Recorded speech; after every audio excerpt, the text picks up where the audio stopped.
மழை பெஞ்சிட்டு இருக்கு, கிளைமேட் ஜில்லுன்னு இருக்கு. நல்லா ஒரு சூடா ஒரு டீயும் 2 போண்டா சாப்பிட்டா நல்லா இருக்கும் அப்படின்னு எனக்கு தான் தோணுது. நம்ம உடம்பு வந்து எப்படி வேணாலும் சூடு பண்ணிக்கலாம், ஸ்வெட்டர் போட்டுக்கலாம், ஜர்கின் போட்டுக்கலாம். இந்த மழையிலிருந்து தப்பிச்சுக்கலாம். ஆனா இந்த பயிர்களை பொறுத்தவரையும் வந்து பாத்தீங்கன்னா, இந்த நோயிலிருந்து பாதுகாக்கிறது ரொம்ப ரொம்ப கஷ்டமான விஷயம். ஏன்னா மழை பெஞ்சிட்டே இருக்கு, மருந்து அடிக்க விட மாட்டேங்குது. மருந்து அடிச்சாலுமே வந்து உடனே மழை வந்துடும். சரி, இந்த மாதிரி இருக்கிற சுச்சுவேஷன்ல நம்ம எப்படி செடியை பாதுகாக்கிறது அப்படிங்கிறத இந்த முழு வீடியோல பார்த்துலாம். இப்பதான் நம்ம சேனலை பாக்குறீங்கன்னா வழக்கம் போல என்ன பண்றீங்க, ஃபாலோ பண்ணிக்காங்க, ஒரு லைக்கை போட்டுக்காங்க, ஷேர் பண்ணிக்காங்க. விவசாய சம்பந்தமான அப்டேட்டுகள் ரெகுலரா உங்களுக்கு வந்துட்டு இருக்கும். சரி, இப்ப மழை பெஞ்சிட்டு இருக்கனால எப்படி நம்ம பயிரை வந்து காப்பாற்றலாம் அப்படின்னா, இந்த மழை பெஞ்சிட்டு இருக்கிறதுனால செடி வந்து என்ன ஆகும்னா ரொம்ப அந்த இம்யூனிட்டி பவர் வந்து குறைஞ்சிட்டே வந்துட்டு இருக்கும். அதாவது நோயோடைய தாக்கங்கள் வந்து நாளுக்கு நாள் வந்து அதிகமாயிட்டே இருக்கும். பயிர் வந்து வீக் ஆகிட்டே இருக்கும்.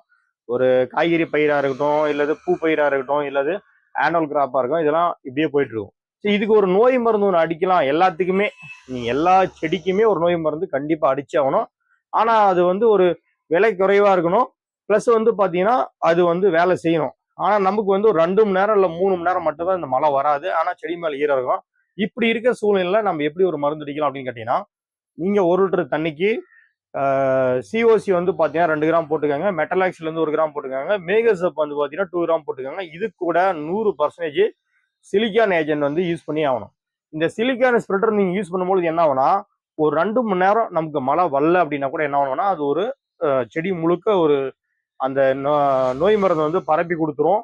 சீக்கிரமா நமக்கு ஒரு பாதுகாப்பா அரணா இருக்கும்.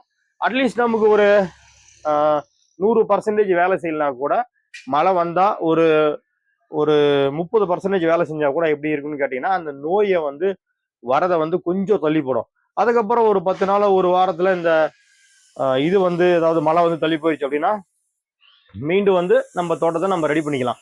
சரி, இது கூட நம்ம கண்டிப்பா ஒரு கொஞ்சம் நைட்ரஜன், பாஸ்பரஸ், பொட்டாஸ் எல்லாம் மிக்சிங் இருக்கிற ஏதாவது ஒரு வாட்டர் சாலிபிளையோ அல்லது பெசல் வந்து வாட்டர் சாலிபிளையோ வந்து நம்ம இது கூட போலியாரா கண்டிப்பா கொடுத்தே ஆகணும். அதாவது 5, 15, 45 இது வந்து ஒரு 2 கிராம் கூட சேர்த்துக்காங்க.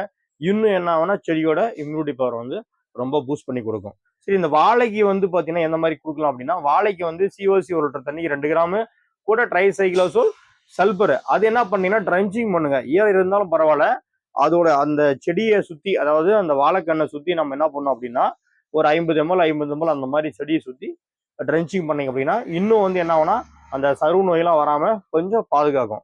இந்த செயலை நம்ம செய்யாம விட்டுட்டோம் அப்படின்னா கண்டிப்பா வந்து நோய் தாக்கம் வந்து ரொம்ப அதிகமா இருக்கும். சரி, வருங்கால